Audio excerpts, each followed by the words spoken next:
Victoria José León Barquerá, del Ilustre Colegio de Abogados de Lima, institución ilustre, noble y bicentenaria. Debemos saludar la presencia de la señora directora de Derechos Humanos, la doctora Judith Torres Anaya, a quien recibimos con un fuerte aplauso.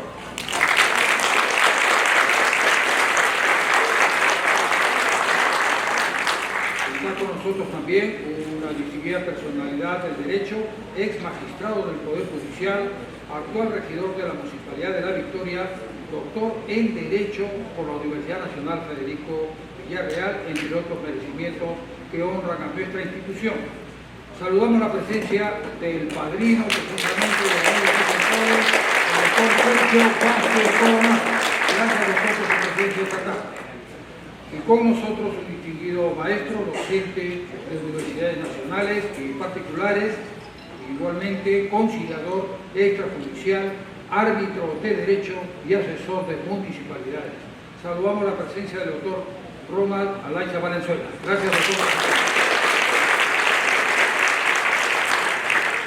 Distinguida concurrencia, damos inicio a este acto entonando las sagradas notas del himno nacional del Perú. Póngase de pie. Pero comunica, voy a cantar con la voz de pastor.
Señoras y señores, nos es grato anunciar las palabras de bienvenida a cargo de la señora directora de Derechos Humanos, la doctora Judith Torres Anaya. Adelante, doctor.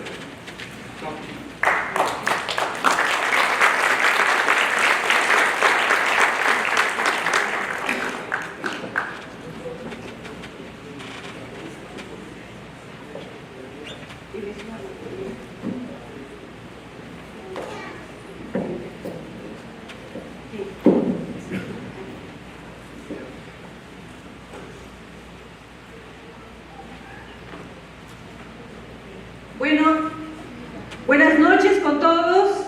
Muy buenas noches. Me pide la coordinadora de cultura volver a cantar el himno nacional. Ella quiere hacer su presentación. Quisiera consultarles si le permiten eso.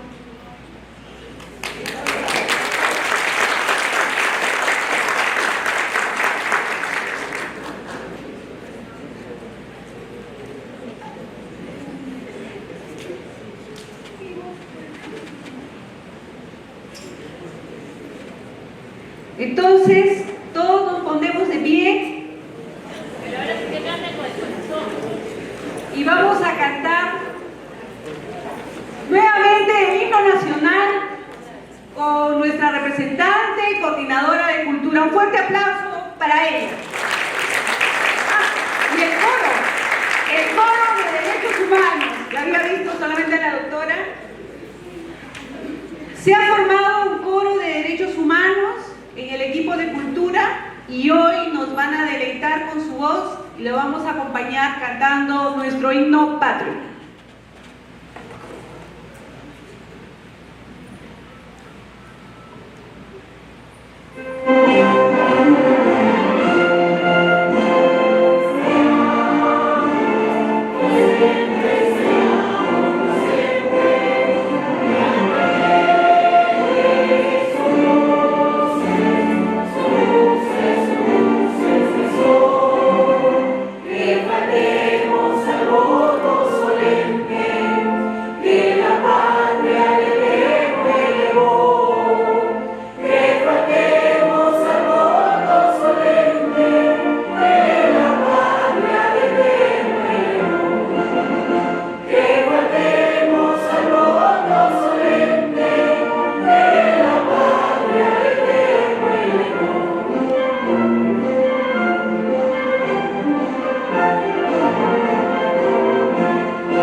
Muy halagados y agradecidos por la participación del coro, saludamos ahora a los doctores que están en nuestra mesa de honor. el doctor Ronald Alaiza Valenzuela. Un fuerte aplauso para él. Él es nuestro expositor de hoy y también está conformando el equipo de capacitadores de la Dirección de Derechos Humanos. El doctor Vázquez Caballero Sergio. Un aplauso también para él. Hoy nos honra con su padrinazgo, porque ambos, el doctor Alaiza y el doctor Vázquez, van a ser sus padrinos, así como todos los que hoy nos acompañan, a los que van a juramentar como miembros del equipo de la Dirección de Derechos Humanos.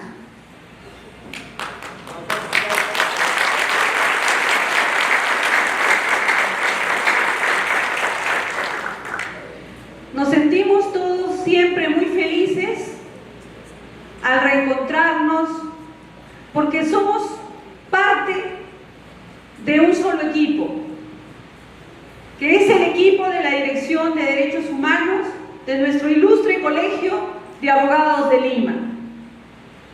3 años cerrada, y lo vuelvo a repetir, porque a pesar de que trabajamos el año pasado con una dirección cerrada, con un presupuesto que nunca se abrió, a pesar del gran trabajo que se ha desplegado hasta el momento y que ha dejado en alto a nuestro colegio.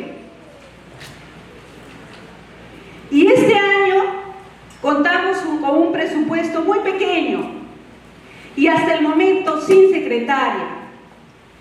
Y lo digo porque esto refleja lo que sucede en el país, y es la importancia que le damos a los derechos humanos, porque en una institución, cuando se dice que el ser humano es lo principal,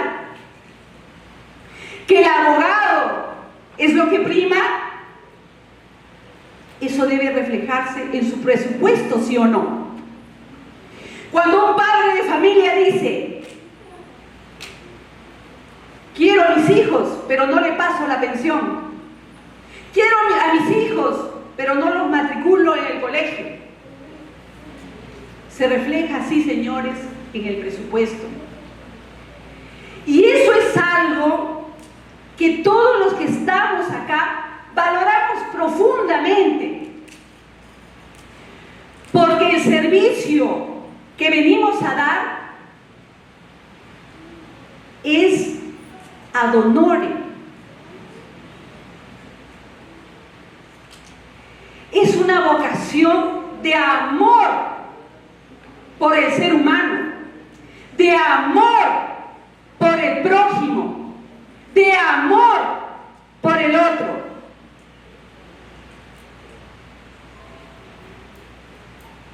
Y eso es algo que debe calar en el corazón y en la mente de toda persona, porque es la manera en que nosotros podemos mejorarnos y convivir de forma armoniosa.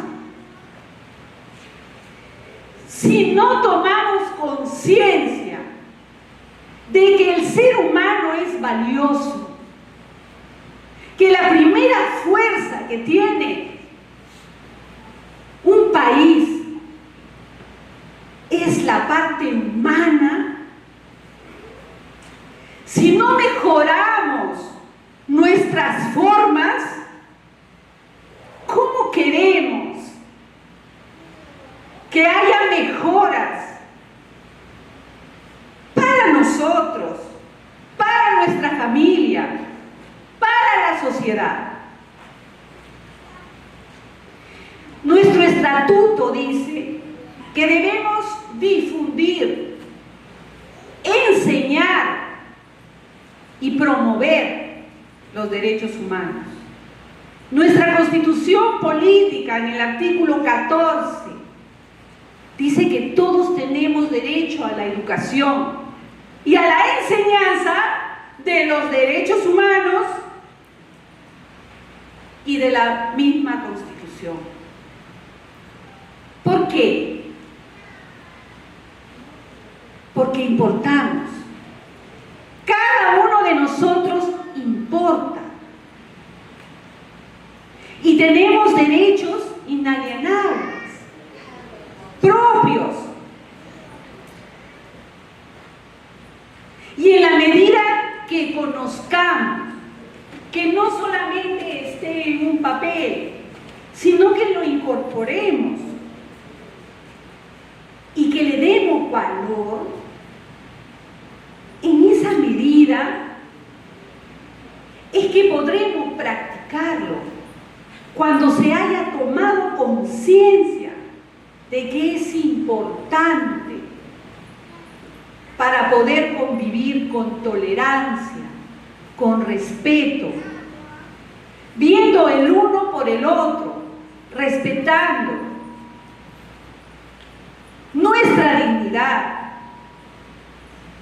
nuestra libertad, viviendo en un mundo donde haya buena salud, buena educación. Tenemos derecho a vivir en un buen ambiente, tenemos derecho al internet, y ese es el tema de hoy. Entonces, en ese para desarrollar el trabajo de nuestra dirección, para cumplir con el estatuto, para cumplir con la fundación de nuestro colegio, que dice que debemos ser solidarios entre los abogados, para dar los espacios necesarios para nuestro desarrollo, tomamos acciones, convocamos a los abogados, a la fundadora, que hoy las veo y agradezco su presencia, que años fueron voluntarias, que era un grupo reducido y que ahora son más de 1.700 voluntarios, pero que fueron los iniciadores. Luego les voy a hacer pasar adelante para darles un aplauso, porque son 15 años de trabajo ad honorem. Un fuerte aplauso ya para ellos.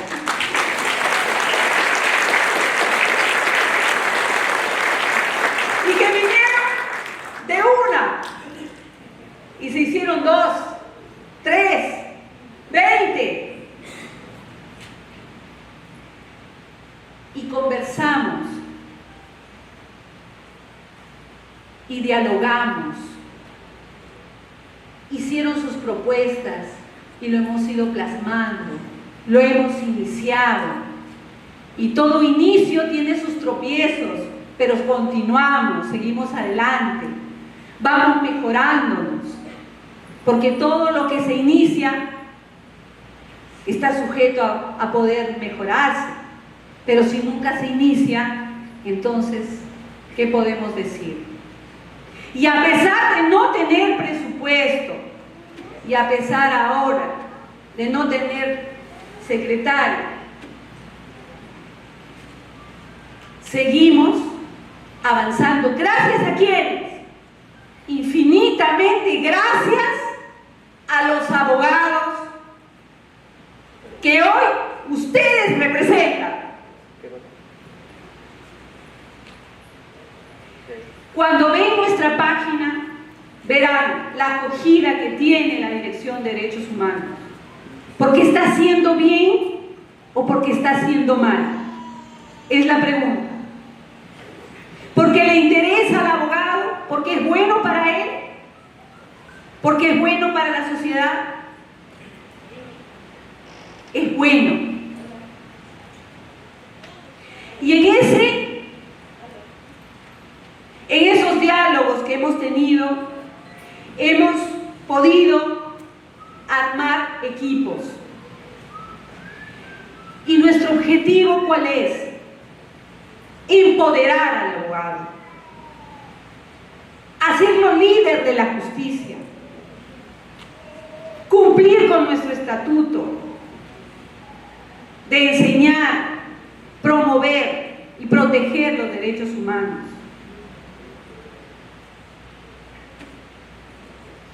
De empoderar a nuestros aliados, a la sociedad, de trabajar para el abogado, para la sociedad y sobre todo para el sector más vulnerable de nuestro país, porque así lo dice nuestro estatuto y cumplimos con lo que nos dice el estatuto. Armamos equipos de colegios emblemáticos, porque la orientación, el fortalecimiento en valores, en principios, debe estar desde la niñez, porque son el futuro del país. Y debemos enseñar, difundir,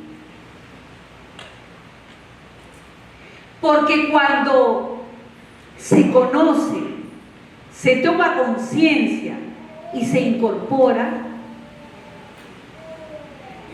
esos derechos uno los protege solos. Si es líder, a su comunidad.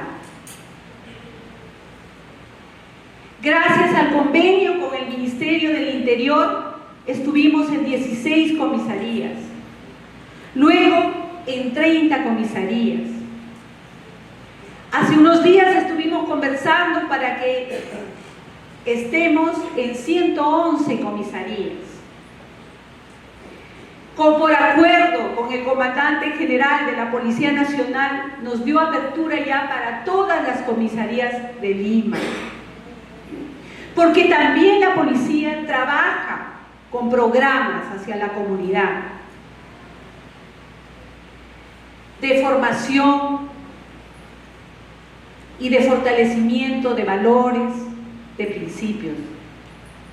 Y es que debemos trabajar de la mano de las instituciones públicas y de las instituciones privadas. Tenemos el equipo también con los ministerios. El Ministerio de la Mujer nos ha apoyado mucho el año pasado con folletería, que no tenemos. Hemos llegado así al otro equipo, que es el sector vulnerable: vaso de leche, comedores populares, dirigentes vecinales, ollas comunes. Y no conocían la línea 100. Ahora el 12 de mayo nos vamos a reunir con 1000 líderes en Lima Sur. Los que van a pertenecer a ese equipo, estaremos ahí con ellas para hacer una charla de orientación. Tenemos el equipo de cultura, que ya hizo coro y hay que felicitarlos, porque es un derecho humano también. El equipo de las iglesias, que está en desarrollo. El equipo de capacitadores, al cual que pertenece el doctor Alaiz, vino con una exposición en Zoom, luego en sala, ahora en auditorio.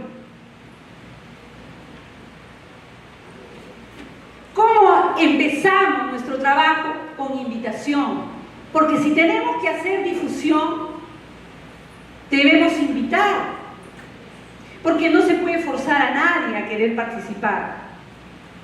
Todo se debe hacer con respeto, con consideración.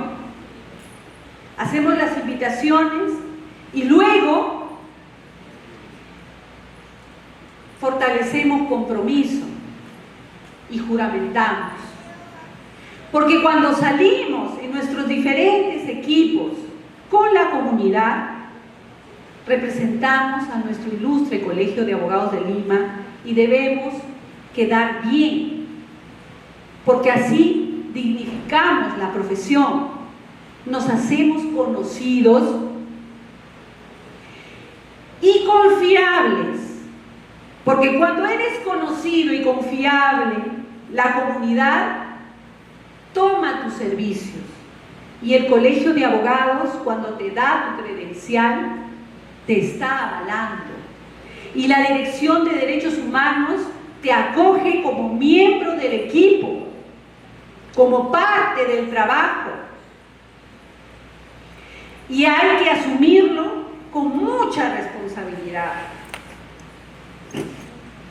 En el caso, por ejemplo, de comisarías, hay que coordinar con el comisario, llenar el libro de asistencia y de incidencias cada vez que damos orientación. Estamos en una etapa en la que damos solamente orientación, no llevamos casos, porque no tenemos la capacidad económica como para pagar a un abogado y pueda llevar casos que de repente duren años, como por ejemplo sí lo tiene el Ministerio de Justicia con sus defensores públicos. Pero a falta de ellos, porque trabajan hasta cierta hora, 4 de la tarde, 4:30, 5, el general Sanabria nos pidió que de repente podamos estar en la primera diligencia. Y estoy viendo un miembro representante de la policía, me parece, que viene de parte del general. Un aplauso para él. Por favor, si nos puede acompañar en la mesa de honor, porque viene representando.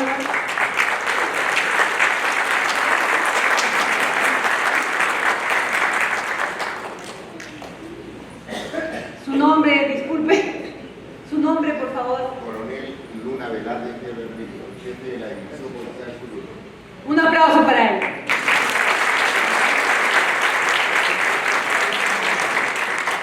Y es así que los abogados están haciendo presencia en la comunidad,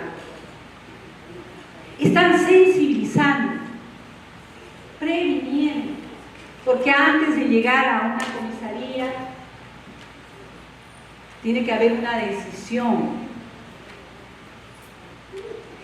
Pero si nosotros podemos calar en ese niño, en ese joven, en esa mujer o varón del sector vulnerable, en esos dirigentes vecinales, en esa comunidad, y podemos llegar a ellos enseñándoles sus derechos, explicándoles que su derecho es su deber que tiene también con el otro, que así como uno tiene derecho a vivir de lo mejor, el otro también. Si se toma conciencia nuevamente, si se incorpora, si se hace parte de nuestra cultura, de nuestra moral, nadie va contra su cultura. Ojo. Entonces podemos hablar de un mundo en que podamos vivir en armonía y en paz.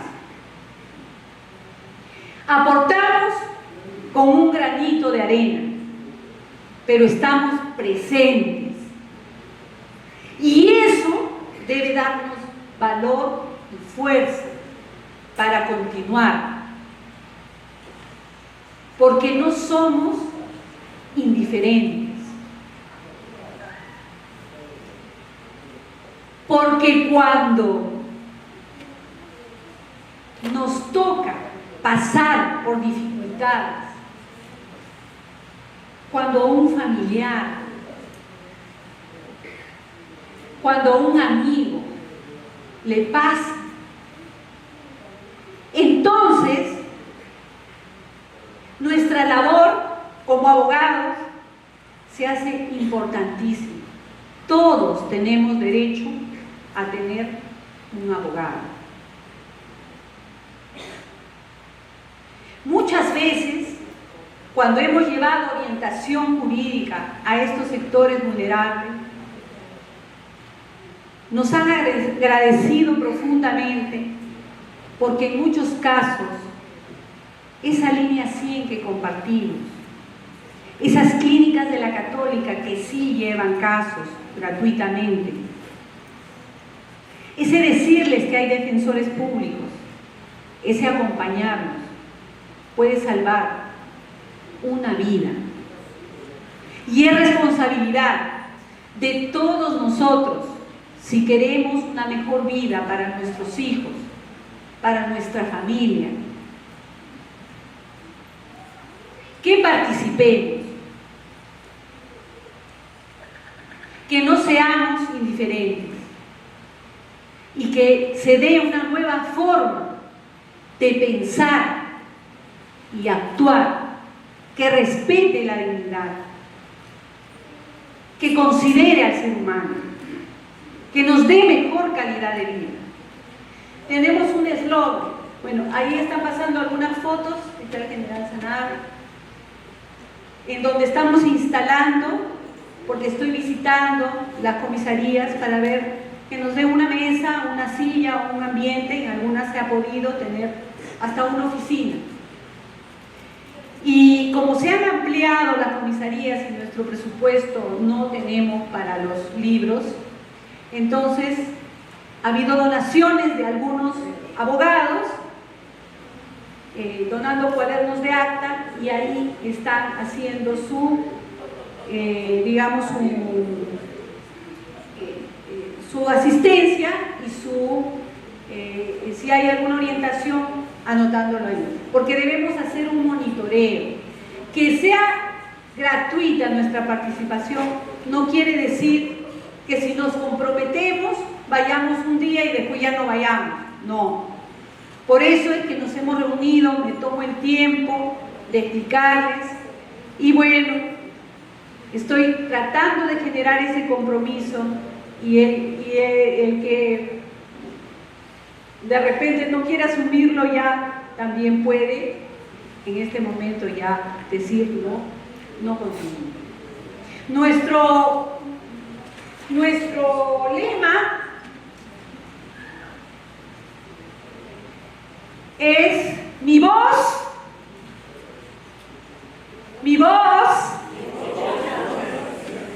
se escucha y se siente.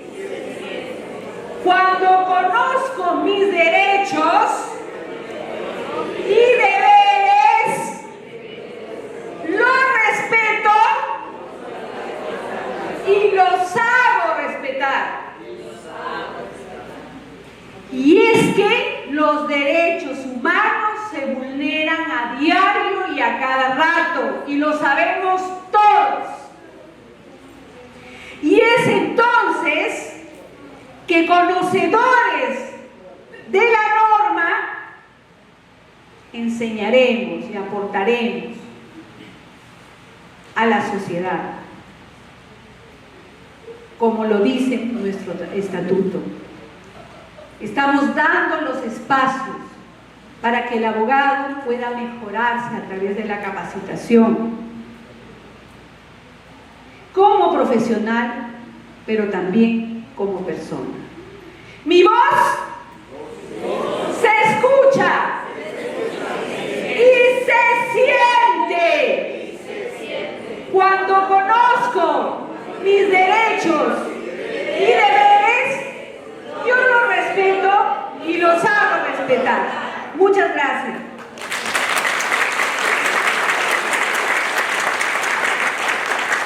Agradecemos a la señora directora de Derechos Humanos por su mensaje, y acto seguido la señora directora procede al acto de juramentación e incorporación de abogados, defensores, voluntarios y capacitadores de la Dirección de Derechos Humanos.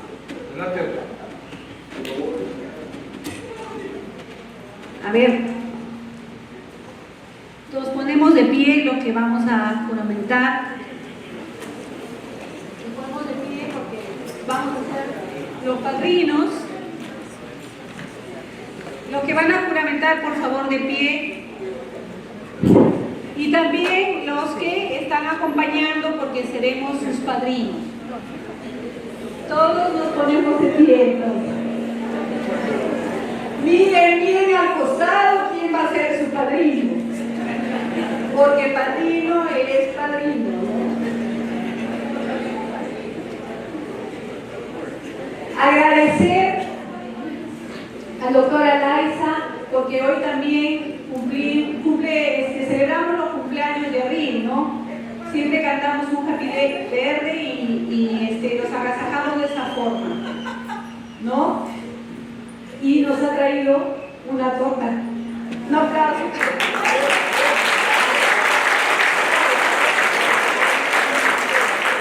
Nuestro colega y amigo, el doctor Sergio Vázquez Coronado, ha donado para el sorteo también una camisa.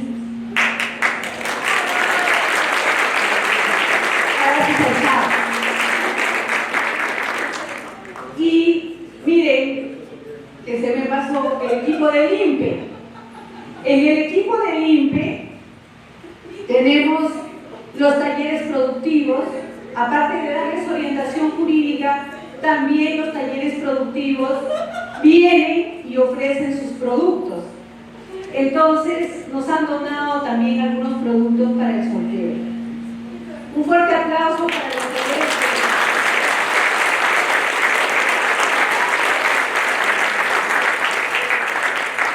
Generamos compromiso y ustedes presentaron su solicitud que ha sido aceptada en la Dirección de Derechos Humanos para que puedan difundir, promover, proteger los derechos humanos.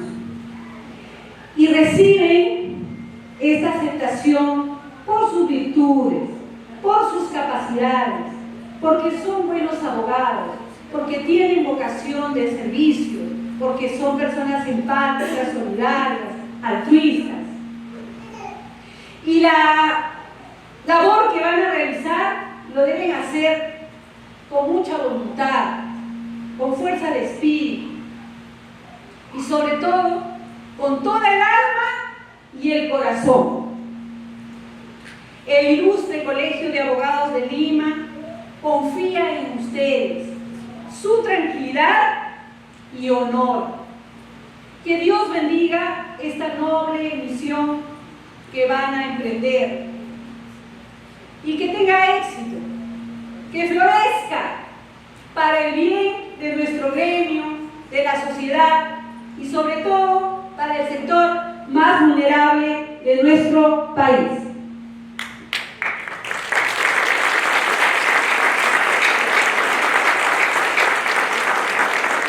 Levantamos la mano derecha. Juráis por Dios y la patria cumplir fielmente con lo que manda nuestro estatuto, que es difundir, enseñar, promover y proteger los derechos humanos. Sí. Si así lo hiciereis, que Dios y la patria os premien, si no, os lo demandan.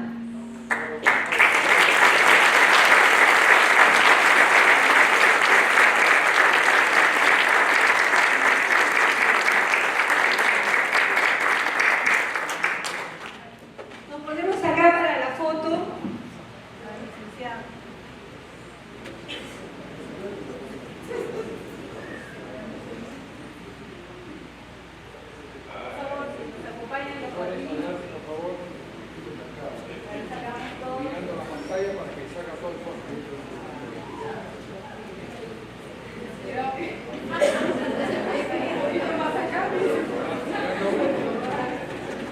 Mirando para acá, por favor. Todos, por favor, para que salgan.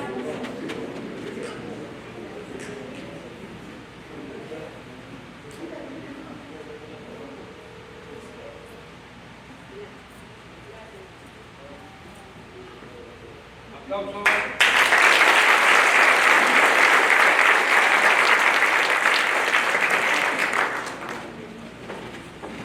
Asiento, por favor.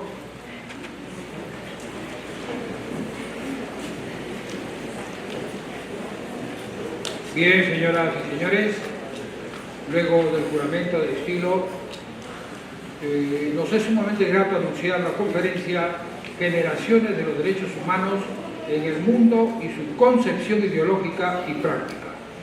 Para ello está con nosotros magíster en Derecho Civil y Comercial, conciliador extrajudicial acreditado por el Ministerio de Justicia y árbitro de Derecho, catedrático de la Escuela Militar de Oficiales de la Policía y del Ejército del Perú, docente de universidades públicas y privadas. La palabra del distinguido maestro Ronald Alaiza Valenzuela. Adelante.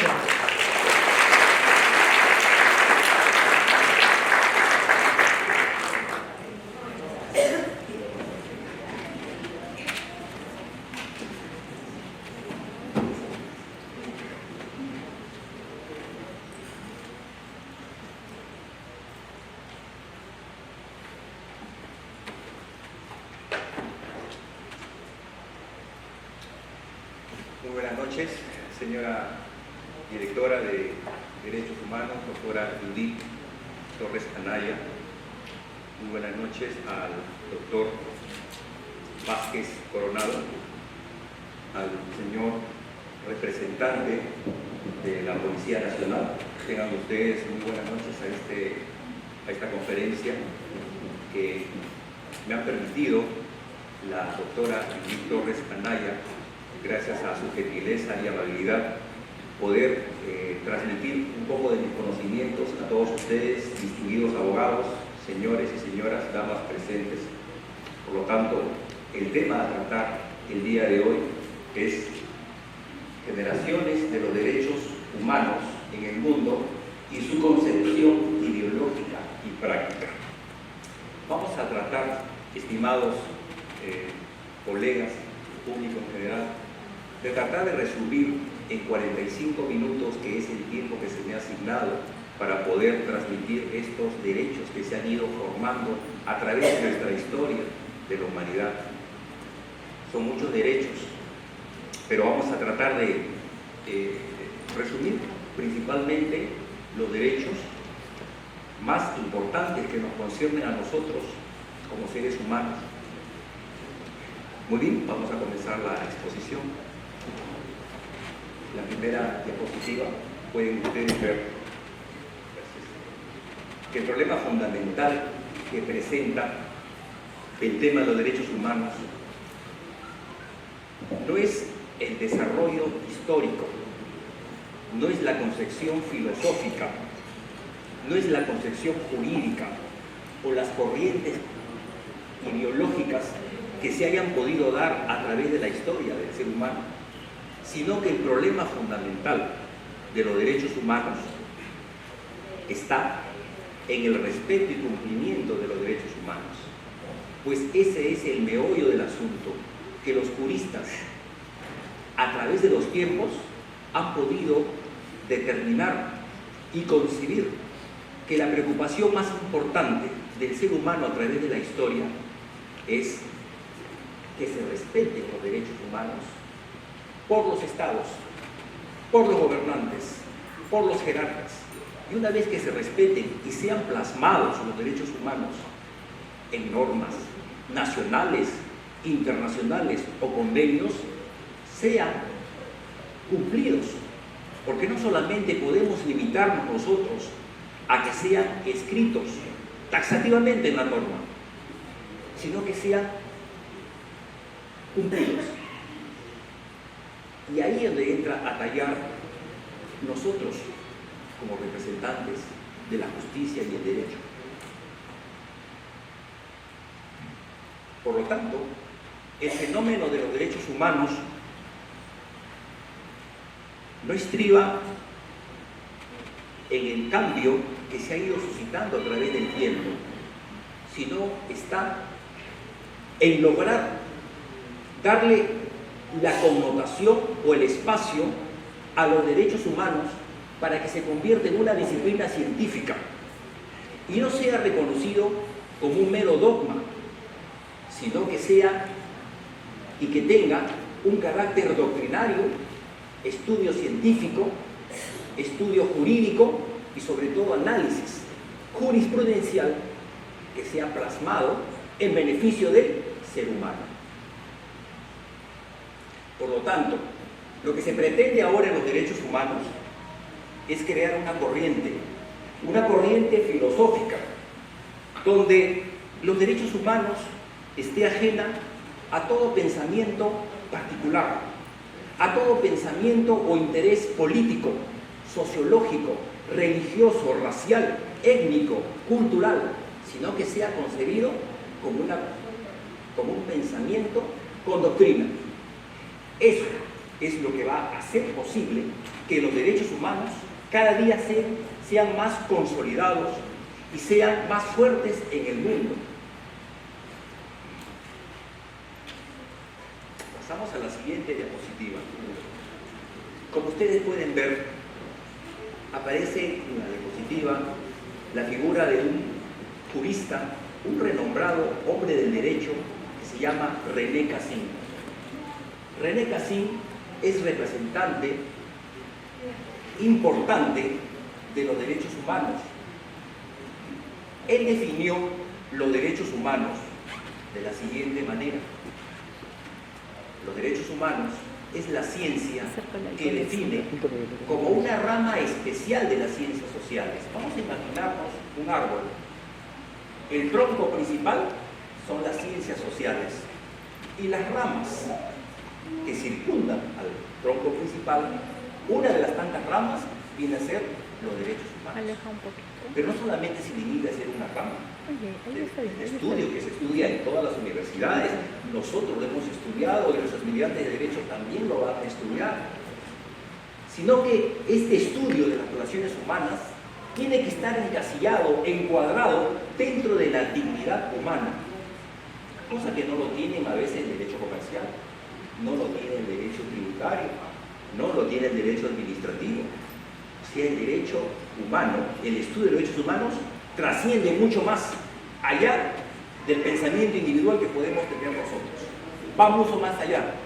Va, como se dice, una de las características principales de los derechos humanos es que es supranacional. Significa que trasciende las fronteras. Los derechos humanos no han sido otorgados por el Estado, no han sido dados por los hombres. No, los derechos humanos han sido ya dados por un ser superior.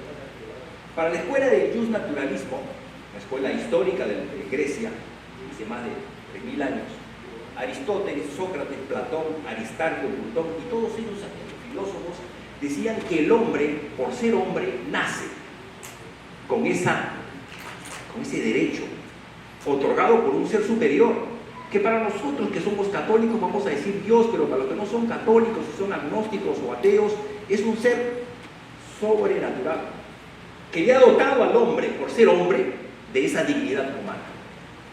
Por lo tanto, el Estado no nos regala los derechos humanos. Lo que el Estado tiene que hacer es el cumplimiento, hacer que sean los derechos humanos plasmados taxativamente en las normas, en las constituciones, en los tratados internacionales, en los convenios, en las recomendaciones, y que esté presente en todo. Nuestra Constitución es un ejemplo claro que el Perú pues ha suscrito tratados internacionales en la cual el Perú se compromete, como decía la doctora Ñaní Torres, a cumplir, respetar, promover, difundir y enseñar los derechos humanos en todas las instancias, no solamente a nivel de educación primaria, secundaria, sino a nivel universitario. Es una exigencia constitucional. Yo he tenido el gusto de poder enseñar en la Escuela Militar de Chorrillos de la Policía, también del Ejército, de la Campiña de Chorrillos y también del Ejército de Chorrillos. Y muchos de los señores de la policía, acá el oficial de la policía podrá decirnos qué ánimo y qué apetito voraz tienen los jóvenes, futuros oficiales que quieren servir a nuestra patria, de aprender los derechos humanos. Los jóvenes de ahora, oficiales, quieren aprender, nutrirse del conocimiento de derechos humanos. Por eso es que se le ha dado esa connotación en todas las instancias. Entonces, los derechos humanos es una disciplina más como el derecho tributario, como el derecho agrario, el derecho administrativo, el derecho comercial. pero tiene algo que lo connota, tiene algo que lo adorna, algo que lo nutre, que es el estudio de la dignidad humana. Así como la determinación de los derechos y facultades que son necesarios como conjunto para el pleno desarrollo de la personalidad del ser humano. Quiere decir entonces que si no están presentes los derechos humanos dentro del estudio o dentro del reconocimiento que tiene que hacer el Estado hacia sus congéneres, hacia sus ciudadanos, quiere decir entonces que el ser humano no podría tener un buen desarrollo pleno de su personalidad. Y la personalidad es lo que nos hace a nosotros mejores, nos hace a nosotros diferentes que los animales y el resto de seres vivos de la naturaleza. Entonces hay una relación intrínseca: derechos humanos, dignidad y desarrollo de la personalidad. Vamos a la siguiente diapositiva. Vamos ahora a entrar ya a hacer un estudio de todos los derechos humanos, cómo aparecen en el mundo. Fue el jurista francés Karl Bassac que clasificó los derechos humanos en 4 generaciones. Por supuesto, ha habido otros doctrinarios del derecho que han también dado opiniones de cómo se dividen los derechos humanos desde que el hombre comenzó a salir de las cavernas, el hombre bajó de los árboles, el hombre comenzó a formar clanes, tribus, alques, formas de agrupación. Comenzaron los derechos humanos desde esas fechas. Pero el francés Karl Bassac es lo que se le da más, digamos, importancia a nivel de todas las universidades del mundo. Se dice que Karl Bassac clasificó los derechos humanos en 4 generaciones. Vamos a ir estudiando las generaciones de derechos humanos. Vamos a hacer ahorita el estudio de la primera generación de los derechos humanos. En la primera generación vamos a encontrar el derecho a la vida, que fue el primer derecho que el hombre consiguió. El primer derecho que el hombre se le reivindicó, el primer derecho que el hombre luchó, murió, sufrió, fue encarcelado, fue ajusticiado por el derecho a la vida. Luego el derecho de prohibición de torturas o tratos inhumanos, también es un derecho importante que pertenece a la primera generación.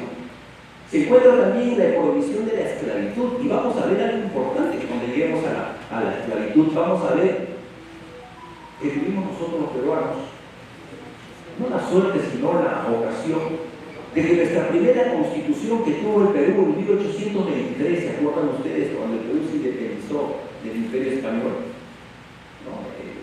Fue la guerra de independencia, fue en 1821, y nuestra primera carta magna fue en el año 1823. Luego hubo la constitución siguiente, 1820, luego de 1833, 1860, y así hemos llegado a tener 12 constituciones. Pero una de esas constituciones le llaman la constitución esclavista. ¿Qué significa? Que la primera constitución que hemos tenido nosotros, de alguna manera, aceptaba, toleraba, permitía la esclavitud. Ya lo voy a explicar cuando lleguemos a esa constitución que vamos a ver en el tema de la esclavitud. Otro derecho que se encuentra en la primera generación es el derecho a la libertad. La libertad de tránsito, el derecho de asilo, que está muy de moda ahora, ¿no? Yo me asilo en tal embajada y ya pues digo que me están persiguiendo por temas políticos, cuando en realidad no es un tema político, no es un tema que está contemplado en el Código Penal como un delito común. Y ahí es que se tiene que hacer una clasificación. Me asilo y luego me dan el pasaporte internacional, le voy a otro país y trato de no venir a Perú. Eso lo vamos a ver. El derecho a una audiencia justa, también es importante la audiencia justa. El derecho del acusado, y ahí vienen los derechos políticos, que son los derechos de participación ciudadana. Una persona, cuando nace, es un niño, adolescente, y luego se convierte en mayor de edad. Ahí tiene un estatus jurídico, cuando cumple los 18 años tiene una capacidad jurídica plena. Pero no solamente va a tener la capacidad jurídica plena, sino que tiene otro estatus. El estatus es un estatus civitatis, que es el estado civil. Ese estado civil le da la capacidad a este ciudadano, cuando cumple ya 18 años, de poder participar en los asuntos políticos de su comunidad, de su país. Puede votar, puede participar en referendos, puede ser un alcalde, podría ser un congresista, podría ser hasta presidente de la República, cumpliendo la edad. Por supuesto que Ustedes saben que para ser alcalde, la edad mínima es... ¿Cuál es la edad mínima para ser alcalde? 18 años, ¿no? La edad mínima para ser congresista, 25, ¿no? Y la edad mínima para ser presidente de la República, ¿cuánto es? 35. A ver, yo les pregunto a ustedes, de repente saben, ¿cuál es la edad mínima para ser presidente de la Corte Suprema? ¿25 o 35? 35 años. Ustedes saben que hay alcaldes jóvenes, ahora nomás han salido jóvenes en provincias, alcaldes de 18 años. Podemos participar en asuntos públicos, podemos hacer referéndum, podemos participar. Muy bien, vamos ahora a ver el primer derecho, que es el derecho a la vida. Bien, en el derecho a la vida vamos a decir que este es el primer derecho que obtiene el hombre. Estos de este derecho están reconocidos en todos los instrumentos internacionales que ha firmado el Perú, que ha ratificado el Perú. Lo que se persigue en este derecho es comprometer a los estados firmantes a aplicar políticas para que no se vaya a atentar contra la vida. El Perú, desde 1948, que se firmó la Declaración Universal de los Derechos del Hombre, el Perú reconoce el derecho a la vida. Y mucho más en su Constitución, porque la Constitución que hemos tenido aquí nacional es de 1823. Pero internacionalmente el Perú, ¿desde cuándo se obliga? El Perú se obliga desde 1948, que es donde se firma la Declaración Universal de Derechos Humanos allá en París, en Francia, después de la Segunda Guerra Mundial. ¿Y por qué digo esto, esta diferencia?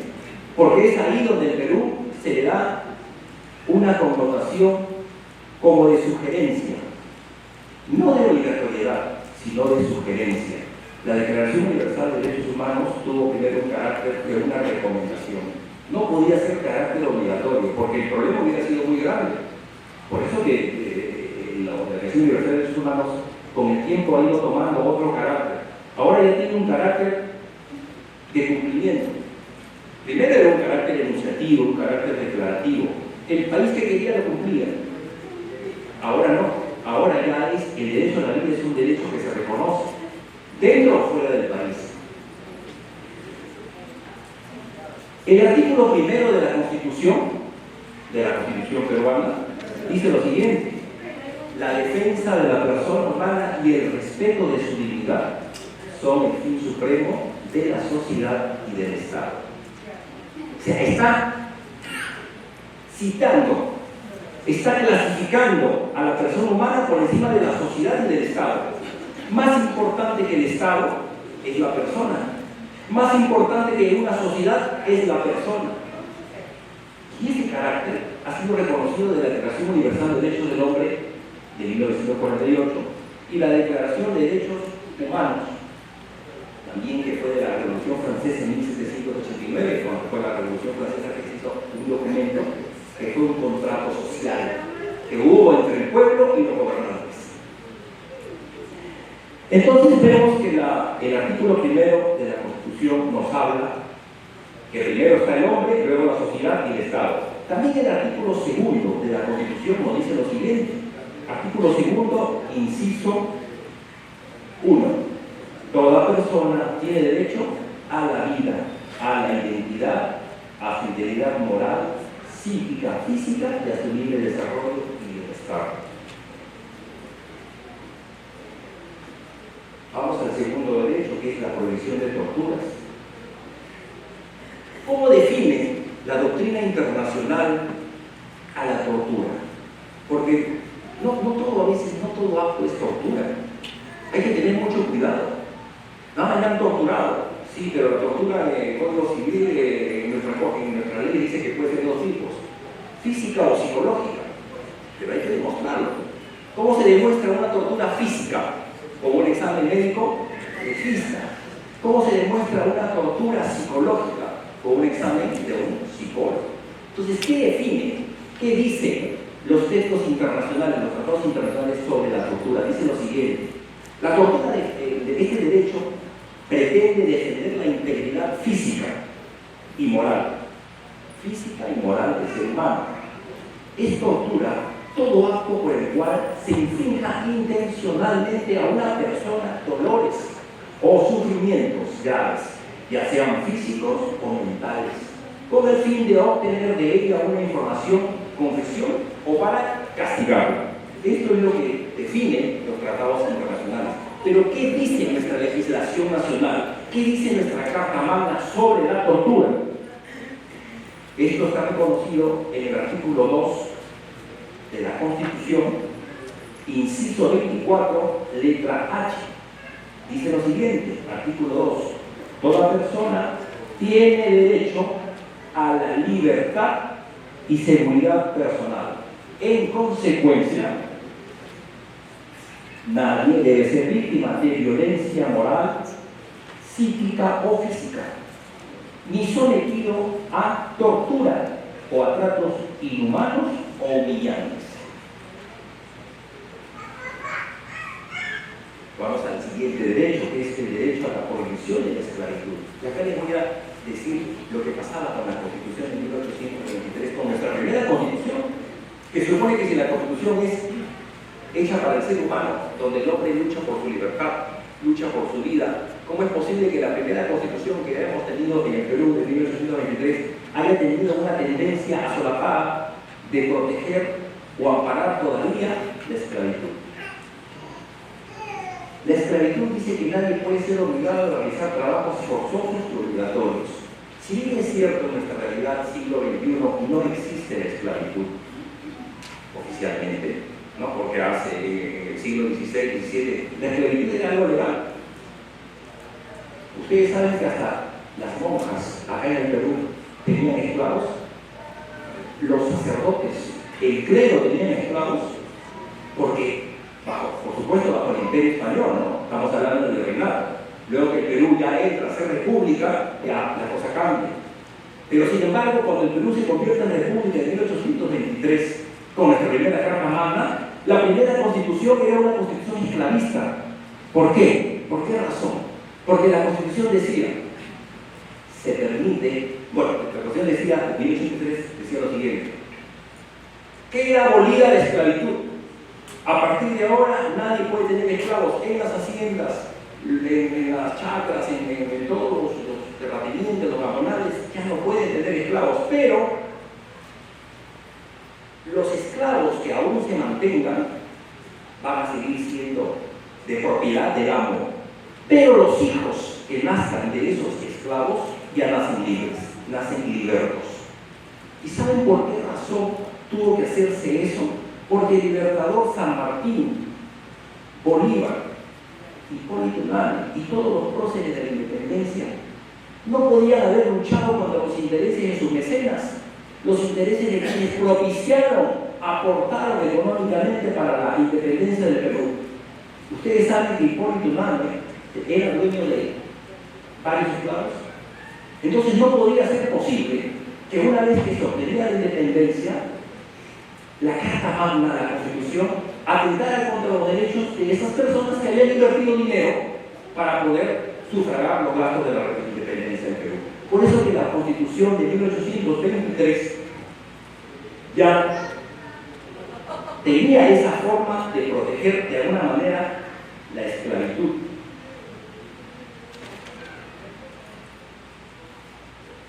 Estas constituciones, desde 1823, que fue la primera constitución donde se amparó la esclavitud, luego vino la segunda constitución, que fue de 1826, luego la tercera constitución de 1828, y así sucesivamente se han venido las constituciones hasta llegar hasta la constitución actual de 1993. Pues las cuatro últimas constituciones que tenemos, la actual es de 1993, la anterior de 1979, la anterior de 1933, la anterior de 1920, y fíjense cuántas constituciones hemos tenido, pero una de ellas tuvo, digamos, el pecado de reconocer y aceptar la esclavitud. Por supuesto que fue hasta el año 1854 donde el general Ramón Castilla ya ordenó, mediante un decreto oficial de cumplimiento obligatorio, de que se acabara el régimen de la esclavitud. Vamos al siguiente derecho, el derecho a la libertad. En cuanto al derecho de la libertad, este derecho consiste en un estado que se goza en el presente, con la certeza de que en el futuro se seguirá disfrutando de ese estado. Los gobiernos deben tener la capacidad para defender a sus ciudadanos contra quienes obstaculicen o impidan el orden social. Quiero hacer hincapié a la primera parte que he leído de este concepto del derecho a la libertad. Dice, consiste en un estado que se goza en el presente. Si tú eres libre en este momento de transitar por todo el territorio del Perú, pues este mismo derecho de transitar por el territorio del Perú lo debes mantener en el futuro. O sea, no solamente ahora, en esta coyuntura, en esta realidad, eres libre de pensar, eres libre de estudiar, eres libre de cambiarte de profesión, eres libre de cambiarte de sexo, lo que quieras.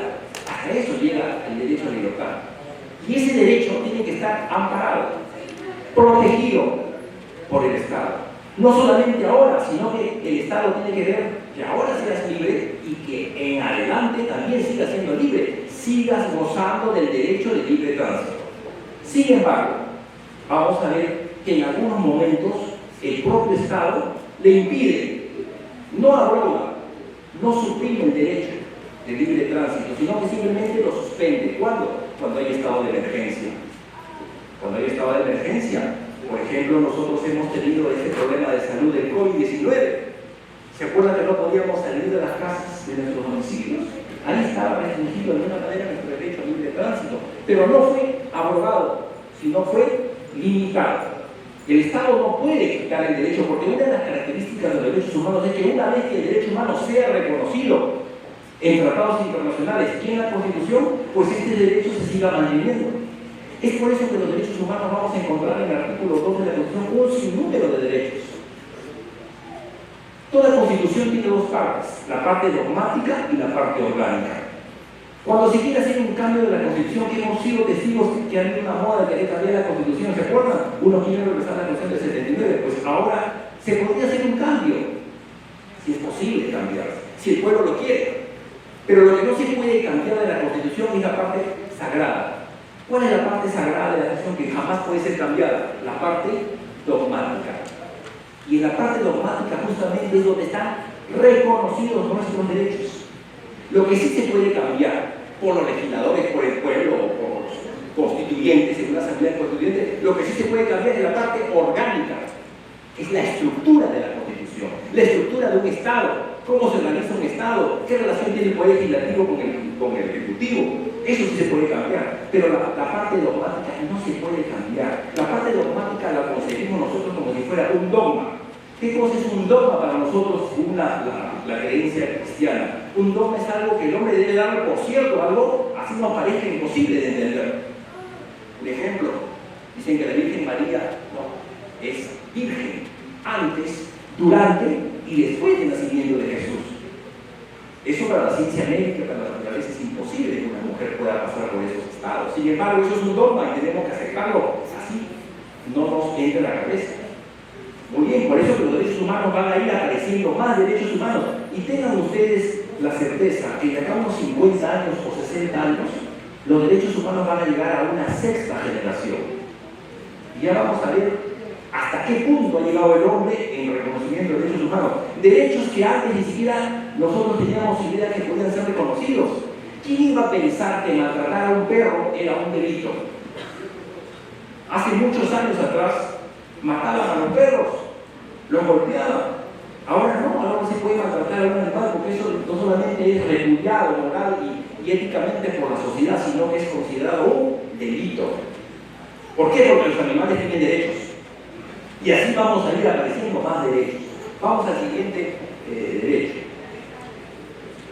El derecho de asilo. Siguiente derecho. El derecho de asilo. Sobre esto voy a leer lo que dice un escritor muy famoso.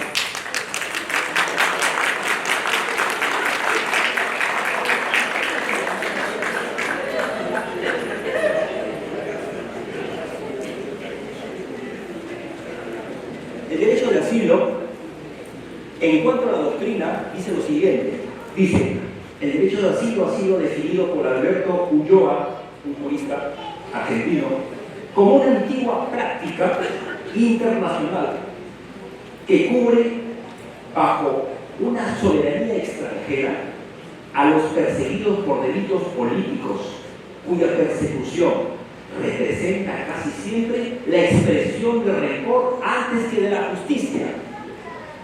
Los que se asilan en una embajada dicen: a mí mi gobierno me está siguiendo no por un delito común, me está siguiendo por un delito político, porque nosotros tenemos derechos a participar en los asuntos públicos de mi país.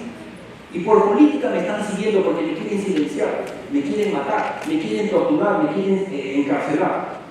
Pero a veces no es así, de todo. Ustedes saben que las embajadas son porciones de territorios en otro país. Y la embajada es algo sagrado, no se puede ingresar a una embajada. Yo recuerdo el caso de Víctor Raúl de la Torre, que fundó el Partido Aprista Peruano. ¿Se acuerdan ustedes de Víctor Raúl de la Torre, que se asiló en la embajada de qué país fue? De Colombia. Él se asiló en la embajada de Colombia porque Víctor Raúl de la Torre decía: me están persiguiendo porque, creo que era Sánchez Cerro que me estaba siguiendo, decía, no, Rodríguez, porque me quieren matar. ¿Y qué hizo Colombia? Colombia estudió el caso y dijo: esto no es un delito común que ha cometido Víctor Raúl de la Torre, es un delito político que están haciendo.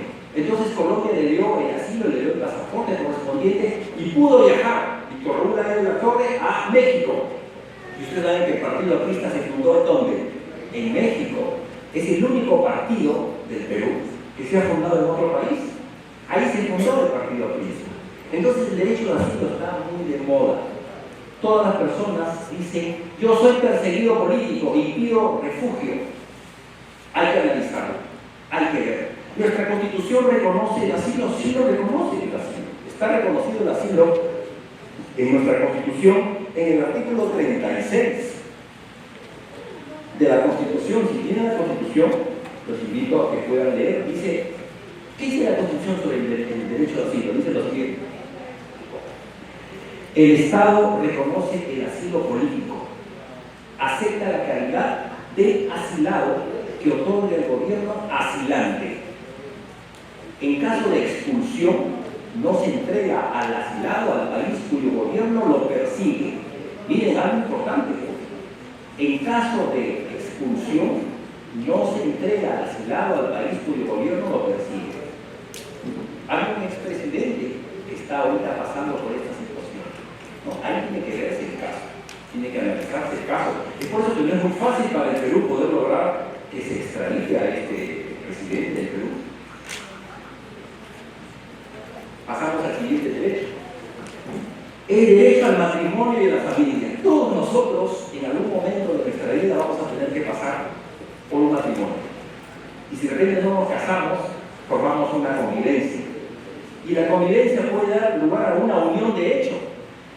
¿Qué es lo que reconoce la ley entre una convivencia y una unión de hecho? ¿Qué es lo que vale para la ley? ¿Qué vale? ¿Vale la convivencia o vale la unión de hecho?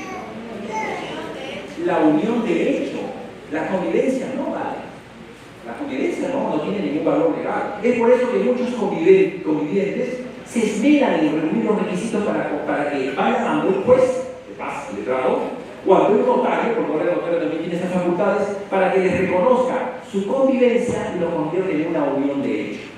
El Código Civil reconoce la unión de hecho, porque tiene derechos hereditarios los hijos. Pueden formar una sociedad de gananciales. El derecho al matrimonio y a la familia está reconocido en el artículo 4 de la Constitución. Importante es la familia y el matrimonio.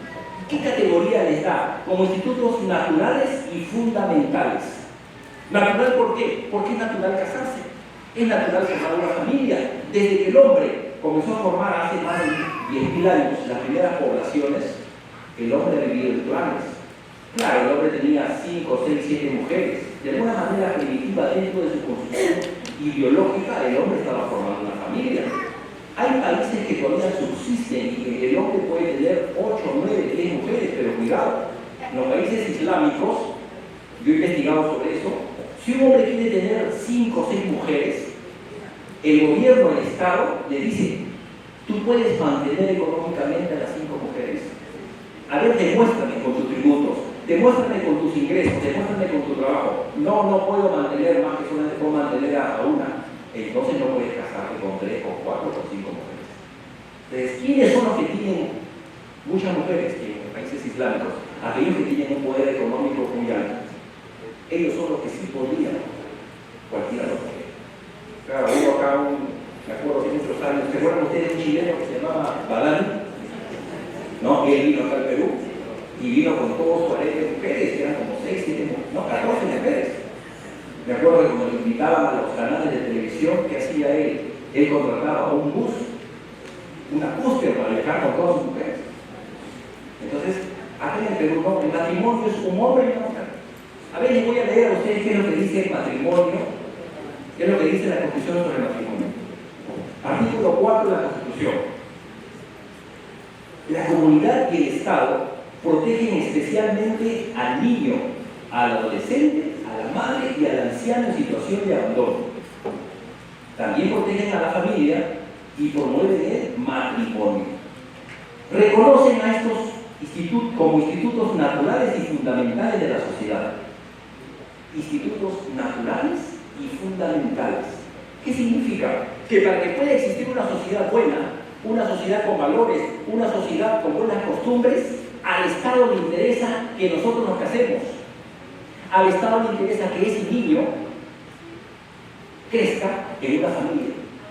Es por eso a mí la labor de ustedes, como abogados, que van a participar en la defensa de la familia, en la ayuda al niño abandonado, en la ayuda a la mujer abandonada, al anciano.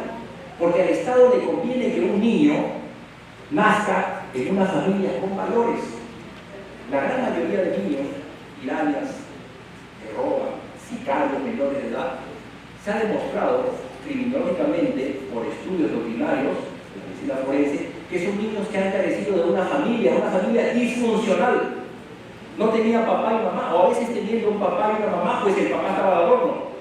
O venía el papá y le pegaba a la mamá, o venía que la mamá le robaba, cuando el papá estaba dormido, la vida de la billetera, le sacaba plata. Miren qué valores podía encontrar un niño así.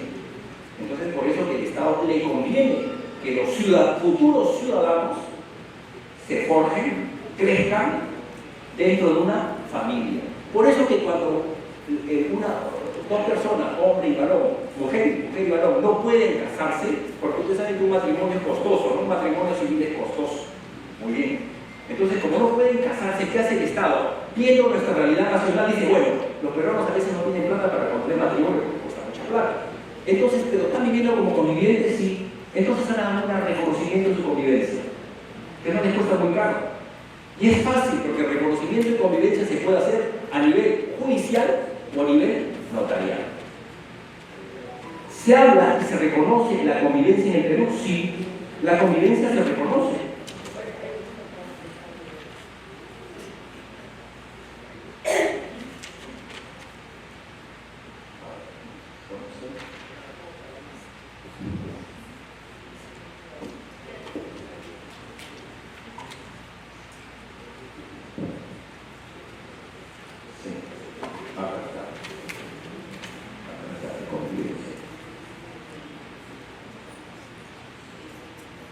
Bien, la convivencia está reconocida en el Código Civil, ¿no? Dice que la convivencia va a otorgar derechos hereditarios, derechos patrimoniales, y es como si fuera un matrimonio legalmente apto. Pero eso sí hay que cumplir requisitos. ¿Cuáles son los requisitos? Que tienen que tener como mínimo, ¿cuánto tiempo tienen que tener hombre y mujer demostrar que han vivido juntos? 2 años. 2 años tienen que demostrar, para que tengan ellos una convivencia propia. Porque podría también ser una convivencia impropia. ¿Cuándo estamos frente a una convivencia impropia? Cuando uno de ellos es casado. ¿Qué pasa si le engañó? Entonces la ley dice, si el hombre le dijo a la mujer, yo soy soltero, pero resulta que él se casó hace muchos años en el oriente de Perú, en Iquitos, por ejemplo, y le engaña a la mujer, y la mujer forma una sociedad de gananciales, hacen un negocio, invierten dinero, crean un restaurante, y se descubre por ahí, aparece la verdadera esposa. Y ustedes saben que este hombre ha formado una sociedad de gananciales. ¿Qué significa? Que todo lo que él tenga le pertenece 50% a la esposa. ¿Y cómo queda la otra? ¿Cómo queda la mujer engañada? La mujer que actuó de buena fe. En el aire. ¿Qué tendría que hacer ella judicialmente? ¿Cómo puede, digamos, reclamar ante la justicia? Tiene derecho a una acción que se llama una demanda de enriquecimiento indebido.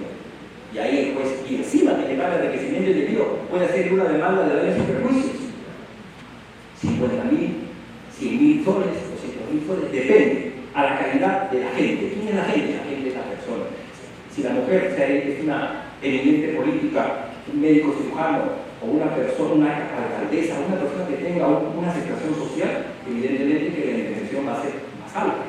Si es una persona, no es por hablar mal, que simplemente se dedica a barrer las calles, también va a tener derecho a una indemnización, también va a tener derecho a demandar a ese hombre que le engañó, pero la indemnización va a ser un poco más baja. Hay un detalle que también sería motivo de una ponencia, hablar sobre ese motivo de las indemnizaciones. ¿Por qué en el país se toma en cuenta la calidad de la gente?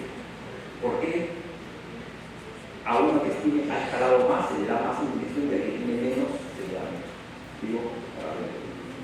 Vamos a pasar a la siguiente diapositiva. El derecho al honor, la buena fe y la vida privada. ¿Qué cosa entendemos nosotros por el honor? Todos nosotros queremos siempre tener un honor, cuidar nuestro apellido, nuestra fama, cuidar la familia, el qué dirán. Nos arreglamos, nos perfumamos, nos vestimos bien, tratamos de caminar bien, hablar bonito, porque está por medio de nuestro honor. El honor es tan importante que en algunas culturas, como Japón, cuando una persona es ofendida, ellos se quitan la vida, ¿no? Se hace el carácter. ¿Por qué? Porque ellos no permiten que el honor sea así mancillado en su familia. El honor es una cualidad moral que lleva al sujeto a cumplir con los deberes propios respecto al prójimo y a uno mismo. Se trata de un concepto ideológico que justifica conductas y explica relaciones sociales. Vemos nosotros que no solamente uno mismo, miren, no solamente uno mismo se favorece, sino que favorece al prójimo. Es cierto. Nosotros no somos seres aislados en la naturaleza. El hombre es un ser eminentemente social. Aristóteles decía, el hombre no puede vivir solo. El hombre es un ser que necesita vivir en sociedad, porque si el hombre se aparta de la sociedad, se convierte en una bestia más del campo. Y si vivimos en sociedad, tenemos que cuidar nosotros nuestra buena reputación. ¿Y qué pasa cuando nuestra reputación es ofendida, es humillada públicamente por un medio de televisión, de repente en una conferencia, de repente en una reunión social, y alguien le dice públicamente improperios, lo insulta, le dice cosas que no son? Por ejemplo, la plata que tú tienes, un ejemplo, ¿no? Le puedo decir, no es plata bien tenida porque tú eres un narcotraficante. Y esa plata es producto del dinero sucio que tú has hecho. La persona puede hacer un reclamo, se ha sentido ofendida en su honor, entonces ¿qué acción le queda? Le queda a esa persona hacer un proceso de querella. ¿Qué dice el Código Penal sobre la querella? Es un delito ofender. Dice lo siguiente, el artículo 130 del Código Penal dice: el que ofende o ultraja a una persona con palabras, gestos o vías de hecho, será reprimido con prestación de servicios comunitarios. Puede ser 10 días o 40 días. Puede ser un mínimo de 10 o un máximo de 40 días. O también puede ser la persona castigada con multa. ¿Cuánto de multa le podrían poner a una persona que ha ofendido a otro públicamente? Con pruebas, evidentemente. Lo mínimo es 60 días de multa y lo máximo es 90 días de multa. ¿Cómo es un día multa? Bueno, el Código Penal nos dice que un día multa es lo que tú ganas por un día. Si eres, por ejemplo, un eminentemente cirujano y al día tú te facturas por día unos 3.000 soles, ese es el día multa. Si eres un reciclador de basura y ganas al día 150 soles, ese es el día multa. Imagínense los días multa. ¿Y los días multa van para quién? ¿Para favor del Estado o de la persona agraviada? ¿O de la persona ofendida? A ver, ¿qué piensan ustedes? Si se establece la multa como castigo, ¿esa multa es ingreso de quién? ¿Para quién va? ¿Para el Estado o va para la persona agraviada? Para el Estado. chicos para el Estado. ¿Qué significa eso? Que el Estado se siente ofendido. Cuando una persona ofende a otro, le dice una lisura o le dice cualquier cosa que ustedes se imaginen, no solamente la persona es ofendida, agraviada en su personalidad, en su familia, en su nombre, en su apellido, sino que también el Estado se agravia. ¿Y quién es el Estado? El Estado es la nación jurídicamente organizada. Todos nosotros somos los ofendidos. Todos nosotros tenemos derecho a cobrar esa multa. Por eso que como nosotros formamos el Estado, ese dinero va al Estado. Luego el Estado lo distribuye, haciendo carreteras, hospitales, comprando más semáforos, más patrulleros, ya. ¿Y qué le queda entonces al agraviado cuando demuestra que su vecino lo ofendió? Hacer una demanda de daños y perjuicios. Ahora, la demanda de querella es una acción privada que se va a presentar ante un juez penal. Por supuesto, hay que presentar pruebas, hay que presentar testigos, ¿no? Y como es una acción privada, el Estado no se mete. Si la persona quiere quedarse tranquila, si públicamente le han dicho samba canuta, es problema de él. Pero si quiere la persona reclamar, lo puede hacer, pero en la vía privada. El Estado no se mete. Y como es una vía privada, ¿cómo puede terminar una querella? Por un perdón, por una conciliación, por un acuerdo de las partes, pero el acuerdo tiene que ser público. No sé si ustedes, señores abogados, algunos han participado en procesos de querella, ¿sí? Algunos seguro han visto que el querellante y querellado, cuando deciden delante del magistrado, que es un juez penal, se arrepiente, tiene que pedirle disculpas dentro del juzgado. Ustedes saben que las audiencias son públicas. Ahora, ¿qué pasa si el ofendido no quiere aceptar las disculpas? ¿Qué hace el juez? ¿Qué creen que hace el juez si el ofendido no quiere aceptar las disculpas? Y el ofensor le ruega, le pide, le suplica para que lo perdone. Porque él no quiere ir a bajar las calles, él no quiere que lo multen. Imagínense, una persona no va a servir desayuno, a pintar los colegios, no quiere. Entonces, ¿qué pasa si el ofendido no acepta las disculpas? El juez le dice al ofensor: lo siento, pero yo no puedo hacer nada. Mi labor como juez es dictar la sentencia. Y ahí lo voy a condenar a usted a barrer las calles. ¿Cuánto tiempo? De 10 a 40, que es lo máximo. 40 días voy a pintar las calles. Usted, que es un empresario famoso, usted que es una persona que tiene mucho dinero, y a veces no tienen ellos eso. Como es una acción privada, puede desestabilizar también. Vamos al siguiente derecho. Derecho a la inviolabilidad del domicilio. Ustedes saben que nuestro domicilio es un lugar sagrado, no se puede ingresar al domicilio.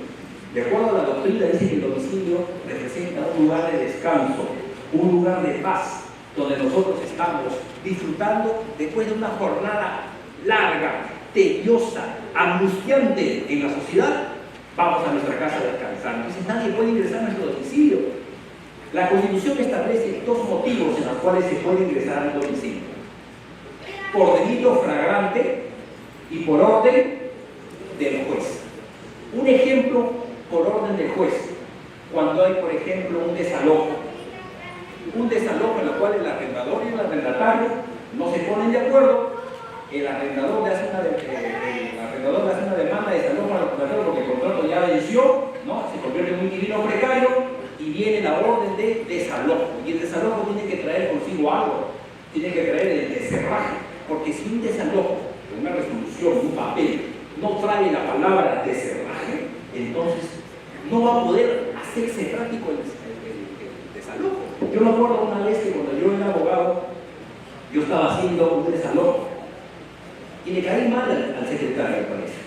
El secretario, yo presenté mi escrito y el secretario no me dijo: doctor, está pidiendo el desalojo, ya tiene su sentencia en primera instancia ganada, no ha apelado, entonces usted puede pedir el desalojo. Yo pedí el desalojo, pero me olvidé de escribir la palabra descerraje.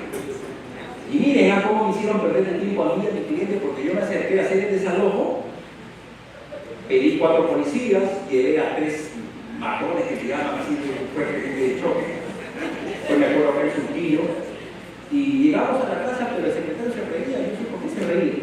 Yo digo: bueno, doctor, tocamos la puerta, tenemos orden de usted, nos sacaban la lengua, no nos abrían, no querían abrir. Yo le decía al secretario, bueno, entonces hay que hacer el desalojo para sacar a estos invasores que se han metido. No se puede. ¿Por qué? Porque acá en la resolución no dice descerraje.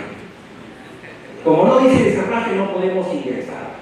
Solamente dice desalojo. Entonces, ¿qué cosa puedo hacer? Si ellos quieren salir por la voluntad, por la buena salen. Lógicamente no van a salir nunca. Ya, lógicamente tuve que hacer otro escrito y ya pedí formalmente el desarrollo. Imagínense cómo a veces se valen algunos secretarios. Ya profesamente lo hicieron. Eso fue en los primeros años cuando yo era abogado, no sabía muy bien.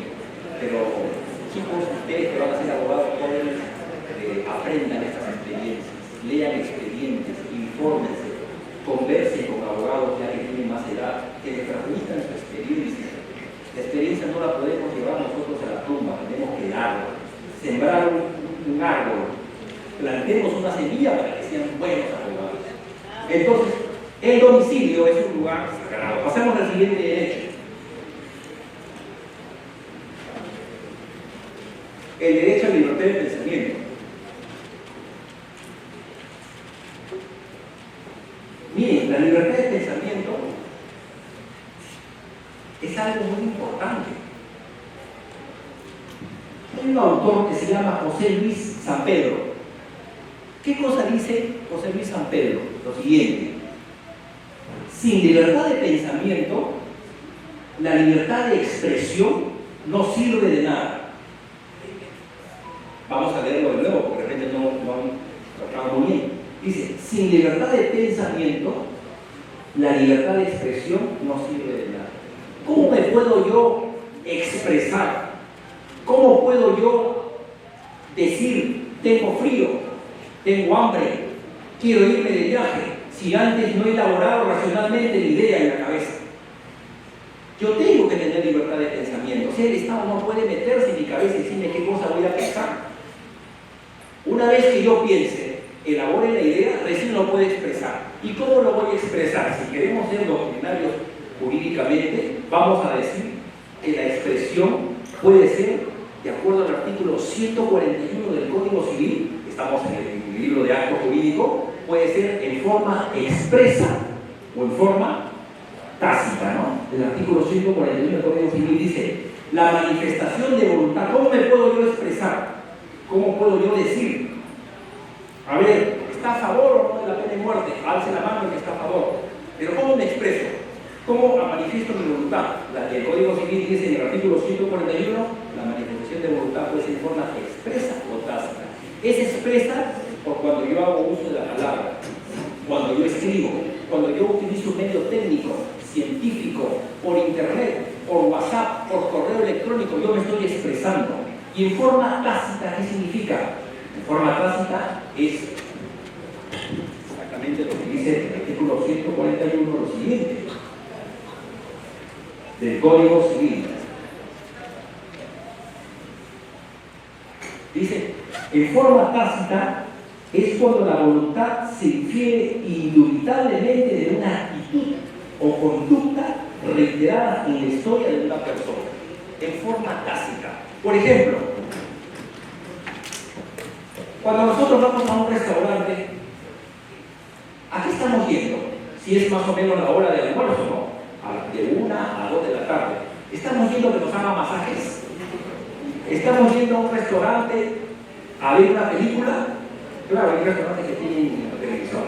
No, estamos yendo a un restaurante para comer nuestro almuerzo, ¿no? Nuestra hora de refrigerio.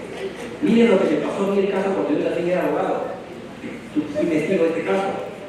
Un cliente llegó a las 12:30 acá en la avenida Balcán, entró a un restaurante, era un empleo público, entró a un restaurante y se sentó en la mesa. En la mesa de un restaurante que vende comida, vende almuerzo. Y dice que no lo atendieron. No sé por qué. El hecho es que el mozo le tenía cólera, no sé qué pasaba, pero era reclamón, no lo atendieron. Y la persona pidió el libro de reclamaciones y se dejó, y no solamente se limitó a hacer el libro de reclamaciones, ya le llamó a un policía, porque tenía un problema de la salud, la persona se molestó. ¿Y qué lo demandó esta persona, este cliente, al dueño? Le dijo, usted no me ha querido atender, administrativamente va a tener una sanción, él se indicó. ¿no? Por consumidor. Pero en la vida civil también tiene derecho esta persona a demandar por daños y perjuicios. ¿Y qué dijo el cliente, el consumidor, el comensal? Dijo, yo he entrado al restaurante para que usted necesita un almuerzo. ¿Y qué le dijo el dueño del restaurante? Señor, pero usted no pidió el almuerzo. Usted tuvo que haber llamado al mozo. Pero tácitamente se entiende que si yo siempre vengo a este restaurante porque vengo a almorzar. Y ahí se presentó la polémica. Uno decía, yo entro al restaurante a consumir un almuerzo. Y el dueño del restaurante decía, pero usted no pidió el almuerzo, usted ha tenido que pedir. Pero ¿cómo voy a entrar al restaurante y nos va a sentar para qué? ¿Para ver de su cara? No, yo vengo al restaurante para almorzar. ¿Y sabe qué cosa dijo el juez? ¿Qué creen ustedes que habría dicho el juez? ¿A quién le dio la razón? Porque el artículo 141 del Código Civil ya existía en ese momento. La manifestación de voluntad puede ser de forma expresa o tácita. ¿Hay qué manifestación de voluntad digo? ¿Expresa o tácita? Tácita. Y si ustedes fueran magistrados, ¿a quién le daría la razón?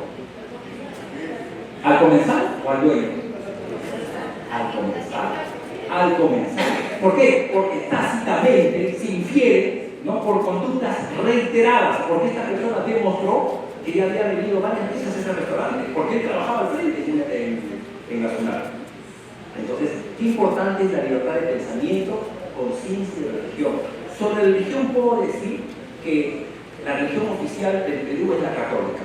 Sin embargo, la Constitución permite otras formas de religión, ¿no? ¿Por qué? Porque si no permitiera otras formas de religión, entonces no habría programas de televisión de otras religiones, de otras sectas que salen de la televisión. Como hay países que no permiten. Ustedes saben que en Rusia comunista, hasta antes de la perestroika de Mikhail Gorbachev, no se permitía otra forma de religión que el ateísmo. Ahí nadie podía profesar con una iglesia. Era penado con cárcel. Ahora no, nosotros podemos tener religión que queremos. Pasamos a la siguiente diapositiva. Libertad de reunión. ¿Podemos reunirnos nosotros en plazas, en parques, en vías públicas? Sí. ¿Necesitamos permiso de la autoridad? ¿Qué dice la Constitución?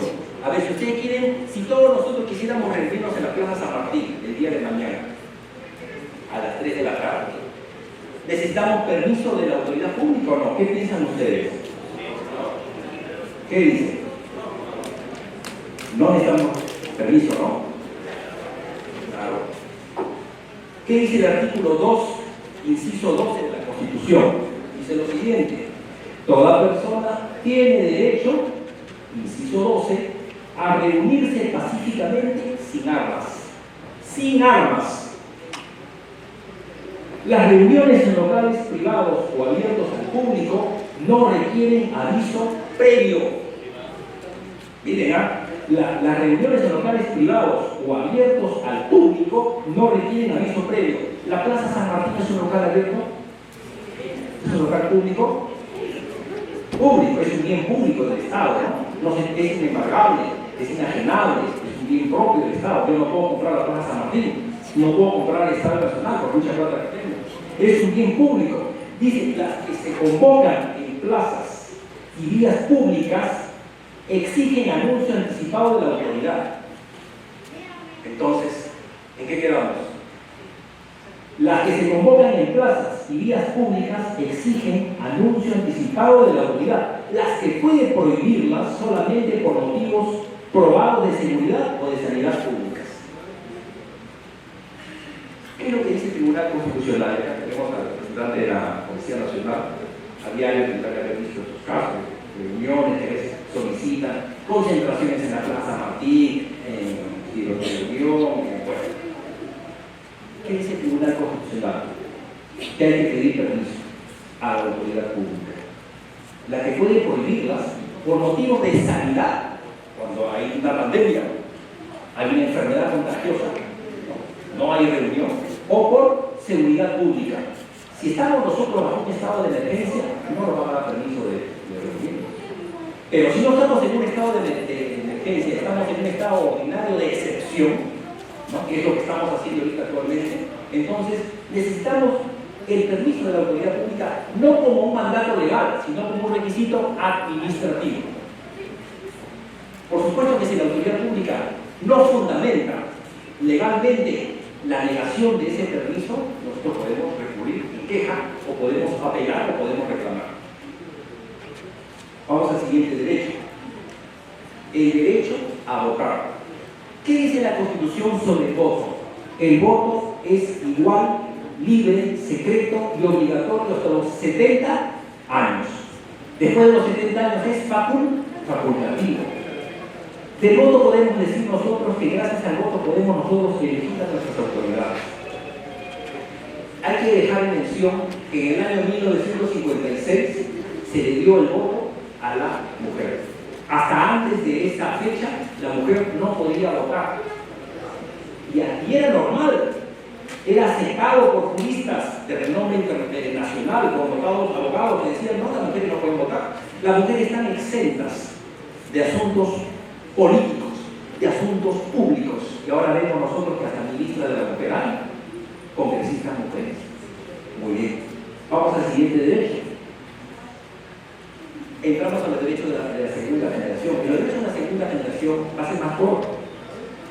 Acá vamos a decir que estos derechos aparecen como consecuencia de las revoluciones que hubieron en México en el año 1919. La Revolución Rusa del año 1917, la Revolución Española, que fue iniciada en el año 1936 y terminó en el año 1939. Y también hubo un problema económico en los Estados Unidos, en el cual se produjo un quiebre de la economía americana. Fue, digamos, la primera vez en la historia americana que los americanos han tenido un problema financiero que afectó no solamente a su país, sino afectó a todos los países del mundo. Y estos acontecimientos dieron motivo a que aparecieran algunos nuevos derechos en el mundo. ¿Y qué derechos aparecen en el mundo? Los derechos económicos, sociales y culturales. Vamos a la siguiente diapositiva. ¿El derecho al trabajo es un derecho económico, social o cultural? Económico. ¿Por qué? Porque el trabajo, ¿qué genera? Dinero. El trabajo, podemos decir que la Constitución dice, es derecho de la persona a trabajar libremente. ¿Pero con qué? Con sujeción a la ley. Acá viene el pare que le hacen a algunos ambulantes. Los ambulantes dicen, nosotros tenemos derecho a trabajar, ya que el Estado no nos crea una fuente de trabajo, así que podemos ocupar las calles, las vías públicas. ¿Sí? Ustedes pueden trabajar, pero no van a trabajar en las calles, porque hay una ordenanza de la municipalidad que no les permite el comercio ambulatorio. Las prostitutas, las personas que se dedican al meretricio, ¿pueden trabajar en las calles? Si ellas no tienen trabajo, ¿pueden ellas mismas trabajar y traer dinero a la casa trabajando de prostitutas, de meretrices? Sí pueden trabajar. Ojo, la prostitución no está penada. La prostitución no es un delito. ¿Qué cosa es el delito? El delito es trabajar en la calle sin autorización sanitaria y sin permiso de la autoridad policial. Pasamos al siguiente derecho. El derecho de la seguridad social. Ustedes saben que es el derecho a la salud. Y los que no tienen dinero para poder pagar una clínica privada o un sistema de RIMAC seguros y estas clínicas privadas, ¿qué les queda a ellos? Les queda el Estado.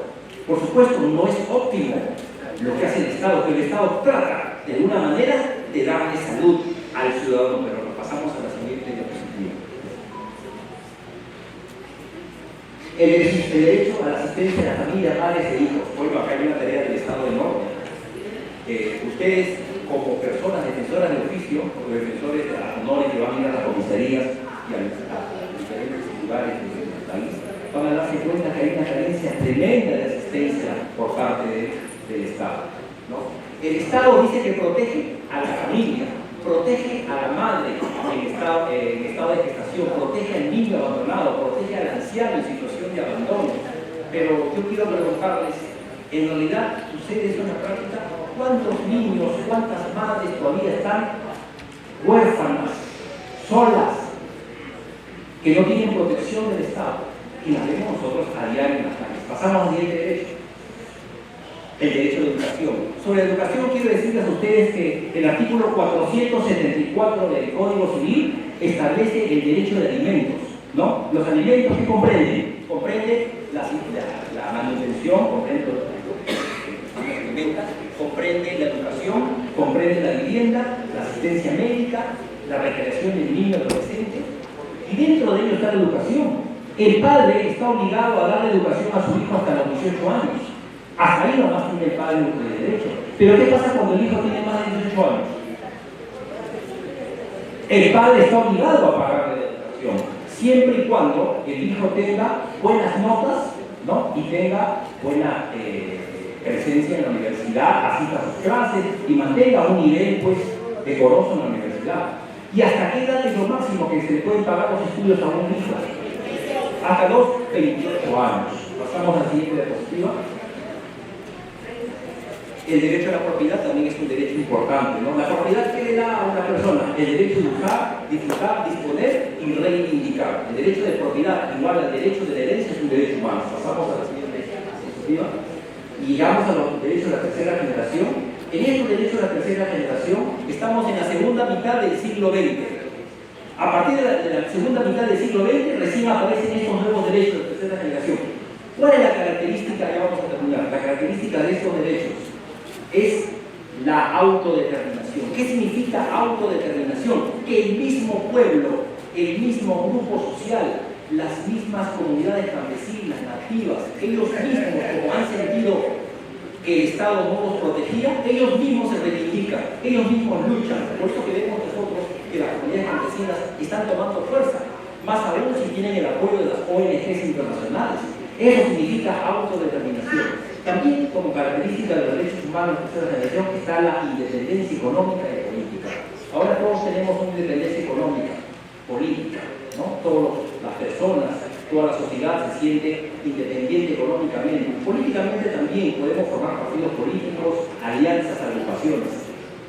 Otra característica de los derechos de tercera generación es el derecho a la paz. Miren, nosotros hemos tenido dos acontecimientos mundiales muy feos que nos han marcado la historia del mundo. La Primera Guerra Mundial, 1919, y la Segunda Guerra Mundial, 1945. El mundo ya no quiere más guerra. Por eso que algunas personas decían, se inicia la Tercera Guerra Mundial. No va a haber Tercera Guerra Mundial. Tengan por seguridad. Porque el mundo está ahorita preocupado en que no haya guerras. Porque si hay una guerra, no solamente se van a aniquilar los dos países que están en guerra, sino el mundo. Pasamos a la cuarta generación.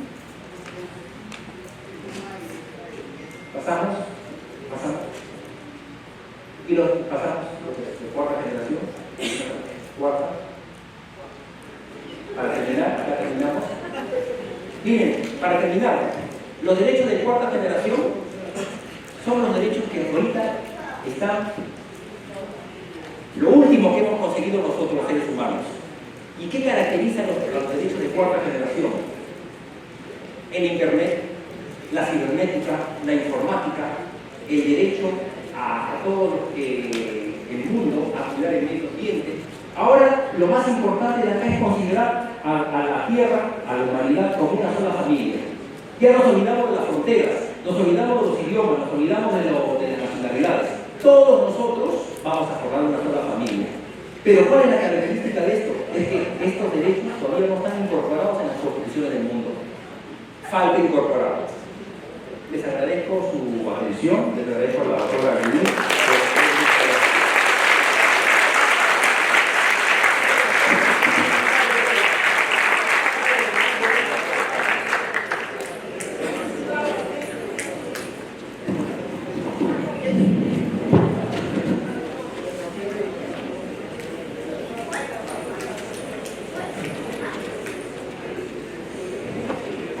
Agradecemos al maestro por su exposición esta noche dentro del marco de la conferencia de Naciones de los Derechos Humanos en el mundo y su concepción ideológica y práctica. La señora directora de Derechos Humanos procede en estos momentos a entregarle el diploma que acredita su participación como expositor.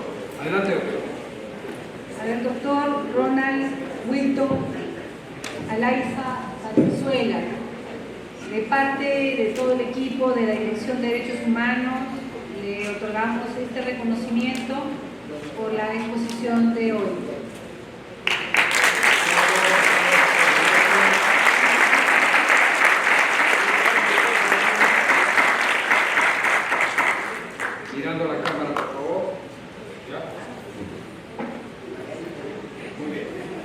Bien, seguidamente. Licenciada Vanessa, con el fósforo.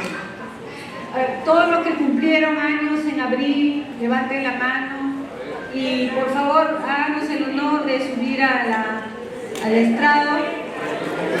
Representan a todos los abogados que cumplieron años en el mes de abril. A la doctora Yaguiné